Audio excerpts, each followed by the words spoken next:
It's a beautiful bacon day, Cookie Crusaders. Today we are covering Team Lock, Pop, and Drop. So the idea with this team is we are using the stuns from Wildberry and Schwartz.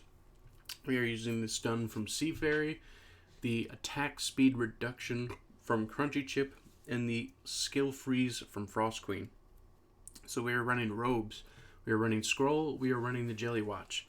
What we are running as far as toppings is the attack speed toppings on Schwartz. Biggest reason, every time a simple basic attack happens from Schwartz, there's 50% chance to get a stun on the enemy team. So running a 23% attack speed plus a buff of 3% puts us at 26%, with the robes giving an additional 90%. So that puts Schwartz over double attack speed, which means that we're going to be getting those regular attacks out quite often. Secondary, we got our next contender, Wildberry, dealing out and dishing the damage. Attack speed focus here as well with some damage resistance. We've got critical focus with some damage resistance on our Crunchy Chip. We have damage resistance but mostly cooldown focus on our Sea Fairy. And we have damage resistance and attack on our Frost Queen. So you can see that the robes here are going to Wildberry and Schwartz specifically. So we're going to go ahead and fight it in the arena and show you what happens.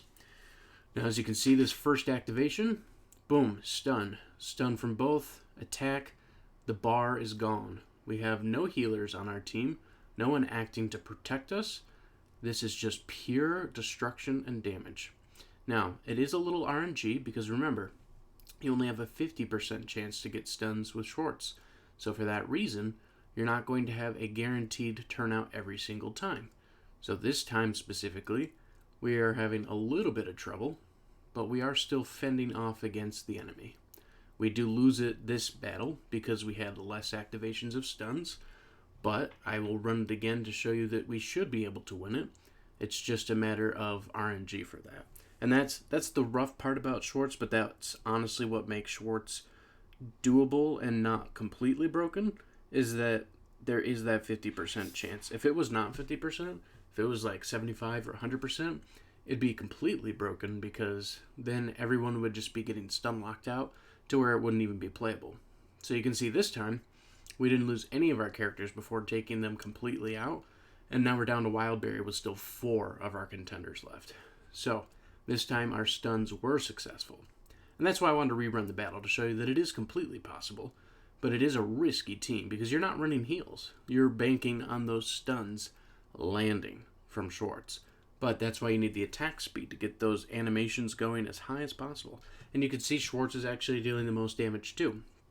So what happens here is that Schwartz is dealing the stuns. Wildberry also does stuns. You can do cooldowns on Wildberry to get fast stuns too, but then you are suffering a little bit of the power loss. So whichever you think is more beneficial or more helpful for the overall success, because you don't want to interlace against Schwartz's attack because Schwartz can stun the entire team, where Wildberry takes a little bit to do the stuns.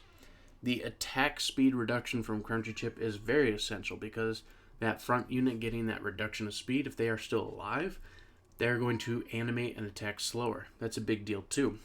Of course, Sea Fairy does amazing stuns, as always, and that's a big kit of her toolkit that's still left. Even if she can't keep up with the power scaled enemies and cookies that we have these days, she still does a really good job with the stuns. And Sea Fairy is still super, super essential because getting that skill freeze is very, very helpful as well. Now, you can technically run Espresso to get that skill freeze with the interruptions that are going on too.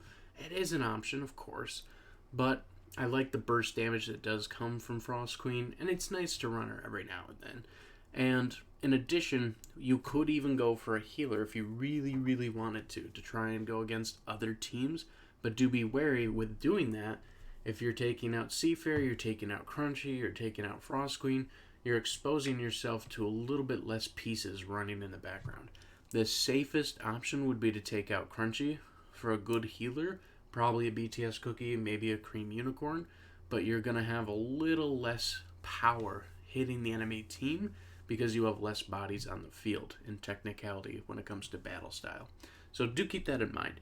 But let me know what you think about this team. I think it's super fun. It's not anything remotely meta, but it definitely can compete against high-powered teams. I would say probably not from Master 1 and above, so maybe Master 3 and below you can run this. It's a great defense team because you can put the 2 legendary cookies on Hyde, or you could put Schwartz and Wildberry on Hyde, whichever you think is more beneficial for your setup. And people are going to be like, what are they running? Like, is there a caramel arrow that's hidden for some reason? Or like, what's going on? Because they see the robes and they don't think, oh, Schwartz and Wildberry are running them. So it's definitely a throw-off for sure. But it's super fun to run. Super, super fun. If you want to run Schwartz and Wildberry with full almonds for protection, yes, I suppose that you can do that for the sake of survivability for them. But really, that's still laying the plan. You're not executing the plan at that point. So that's why we're running the toppings that we are running on them, to try and burst through and break down the doors as quick as possible. So I hope you find this video fun and helpful. I'm trying to bring back more interesting, wacky, unique teams that people aren't really thinking about, and this is the start of that again. So thank you and have a wonderful day.